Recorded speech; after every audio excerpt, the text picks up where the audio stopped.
उद्या पण नाही सुट्टी, उद्या म्हणजे शनिवारी सुट्टी असते 2nd and 4th. तर उद्या सुट्टी नाही. आता मेसेज केला त्याला, मी अगोदर सांगितलं होतं की 2-3 दिवस झालं. तो म्हणत होता की मला खूप कंटाळा आला आहे. म्हणजे तसं तर आम्ही त्याची शाळा कधीच बुडवतच नाही आहेत, पण म्हटलं की आता चल 2 दिवस तुला सुट्टी आहे, शनिवार आणि रविवार. पण तरी पण आत्ता मेसेज आला की आज उद्या सुट्टी नाही. तरी पण लगेच म्हणतो की मम्मी उद्या सुट्टी नाही. म्हणजे त्याचं एवढं काही नसतं, त्याला आवडतं तसं शाळेत जायला, फक्त सकाळी उठण्याचा कंटाळा आहे म्हणून कधी कधी नको वाटतं. आणि आता तर पेपर आलेत, मला वाटतं पेपर आले त्याच्यामुळेच सुट्टी नसेल दिली कदाचित, कारण की रिव्हिजन पूर्ण व्हायला पाहिजे. तशी तर तो घरी पण करतो आहे रोजचे रोजचं, असं नाही म्हणत की एके दिवशी पण असं त्याचं जात नाही की त्यांनी आज रिव्हिजन केली नाही आणि अभ्यास केला नाही. फक्त एकदा झालं तर त्याच्यावर परत कधीच नाही. हाय हॅलो नमस्कार. तर तुमचं सगळ्यांचं एकदा आपल्या एका नवीन व्हिडिओमध्ये मी सीमा खूप सारं स्वागत करते. तर आत्ता चालत आम्ही रुद्राच्या स्कूलमध्ये. चल, सो आज आहे 2nd सॅटर्डे, पण सुट्टी नाही कारण की आता पेपर जवळ आलेत, त्याच्यामुळे सुट्टी नाही. आणि बुक्स तर एवढे जास्त आहेत की माझाच हात गळून आला. चला जय करा जय. इथं मंदिर आहे दत्त गुरु महाराजांचं, आणि आम्ही येता जाताना दरवेळेस दर्शन घेतो, त्याच्यामुळे तिला लगेच लक्षात आलं की जय करा. चला, हां जय बाप्पा.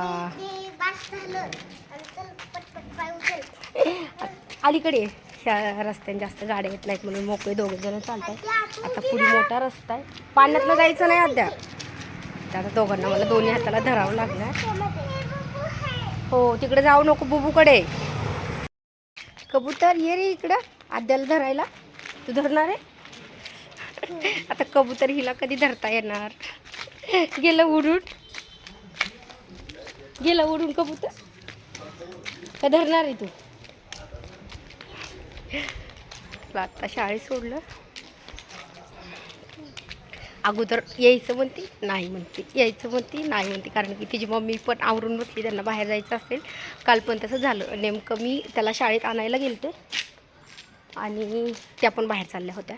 तरी पण एकदा म्हणती आंटीकडे जायचं आहे, एकदा म्हणती मम्मीकडे जायचं आहे, एकदा म्हणती आंटीकडे जायचं आहे. आत्ता पण सेम तसंच. काल नाही आली कारण की दुपारी खूप ऊन पण पडलं होतं आणि त्यांना लगेच जायचं होतं. आणि आत्ता पण तसंच, आंटीकडे जायचं आहे, मम्मीकडे जायचं आहे.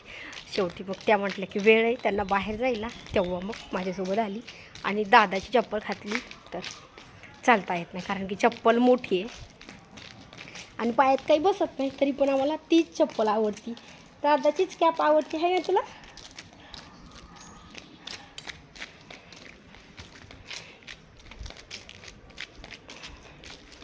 थांब 1 मिनिट. आता हाताला धर. आंबाची पिठे. हां धर, हाताला धर.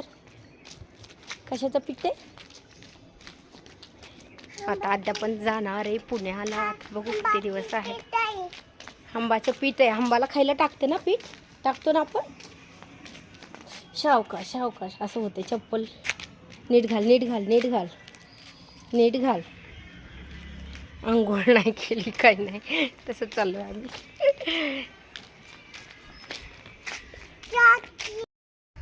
सो आज थोडासा उशीर झाला आहे, 10च मिनटं बाकी आहेत. कधी काय होतं की लवकर पण सोडत आहेत, 10-15 मिनटाने लवकर सोडत आहेत. काल मी गेलते तेव्हा लगेच मी गेले की लगेच 5 मिनटामध्ये सोडलं. म्हणजे ज्यांचे पॅरेंट्स येतात घ्यायला त्यांना सोडत आहेत. पण आज थोडासा उशीर झाला, म्हटलं चला थोडंसं फास्टमध्ये जाऊयात. म्हणजे तसं ज्यांना उशीर होतो ते थांबत आहेत, पण त्यांना काय वाटतं, मुलांना वाटतं की बघ कधी येतात घ्यायला, कधी येत आहेत. त्याच्यामुळं थोडंसं मी तर कधी पण 15 मिनटांनी घरून अगोदर निघत असते, म्हणजे तिथं 5 ते 10 मिनटं मी अगोदर असते प्रत्येक वेळेस. आजच थोडंसं उशीर झाला आहे. तर चला, उद्या पण नाही सुट्टी, उद्या म्हणजे शनिवारी सुट्टी असते 2nd and 4th. तर उद्या सुट्टी नाही. आता मेसेज केला त्याला, मी अगोदर सांगितलं होतं की 2-3 दिवस झालं. तो म्हणत होता की मला खूप कंटाळा आला आहे. म्हणजे तसं तर आम्ही त्याची शाळा कधीच बुडवतच नाही आहेत, पण म्हटलं की आता चल 2 दिवस तुला सुट्टी आहे, शनिवार आणि रविवार. पण तरी पण आत्ता मेसेज आला की आज उद्या सुट्टी नाही. तरी पण लगेच म्हणतो की मम्मी उद्या सुट्टी नाही. म्हणजे त्याचं एवढं काही नसतं, त्याला आवडतं तसं शाळेत जायला, फक्त सकाळी उठण्याचा कंटाळा आहे म्हणून कधी नको वाटतं. आणि आता तर पेपर आलेत, मला वाटतं पेपर आले त्याच्यामुळेच सुट्टी नसेल दिली कदाचित, कारण की रिव्हिजन पूर्ण व्हायला पाहिजे. तशी तर तो घरी पण करतो आहे रोजचे रोज, असं नाही म्हणत की एकी दिवशी पण असं त्याचं जात नाही की त्यांनी आज रिव्हिजन केली नाही आणि अभ्यास केला नाही. फक्त एकदा झालं तर त्याच्यावर परत कधीच नाही. आणि जे मी काळं तिखट बनवून ठेवलेलं आहे ना, बघू शकता एकदम मस्त. म्हणजे मी हे एकदम डार्क तिखट आहे, म्हणजे हे जरी टाकलं तर बाकी काहीच कोणतेच मसाले वापरायची वरतून गरज नाही. पण मला कधी कधी असं वाटतं की खूप जास्त मसाला होईल, त्याच्यामुळे जे फक्त लाल तिखट आहे कधी कधी मी ते पण वापरते. म्हणजे अगदी अर्धा चमचा ते आणि एवढं लागणार आहे हे. तर आता थोडीच बनवायची, मी फक्त हेच तिखट वापरणार आहे. आणि मुगाच्या भाजीला ना हेच तिखट छान लागतं, एकतर हिरवी मिरची किंवा एकतर मसाला. ह्याला अजून 2 मिनटं बाकी, तोपर्यंत आपण ना फोडणी घालून घेऊयात. कुकर थंड व्हायला वेळ लागणार, तरी पण मला भाजलं आता ना. आणि आता आपलं कुकर आहे थंड झाले, आता काढून घेऊया. म्हणजे फक्त वाफ गेली आहे. आता तेल मी थोडंसं कमी वापरायचं, पण त्याला मी थोडंसं जास्त टाकत असतं, तेल थोडंसं आता कमीच टाकायचं. भात तर मस्त शिजला.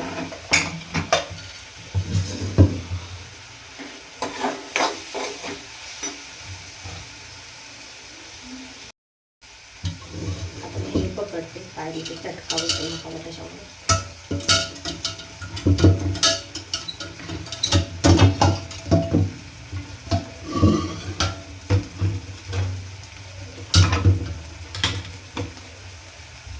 शिजलाय भात.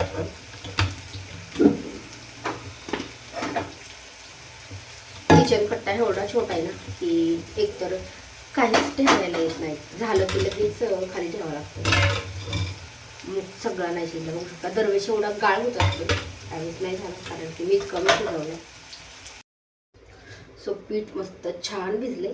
तर आता भाजी पण झाली, तर चपात्या आहेत त्या पण करून घेते. तोपर्यंत 9 वाजतात आणि 9 वाजतात आणि 9 वाजली की ह्याला आवरावं लागेल, कारण की अर्धा तास तर लागणार त्याचा गोळ चहा वगैरे करायला.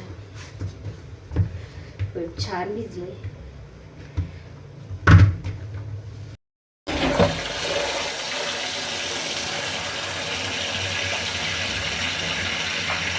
चहा गरम झालाय काबू.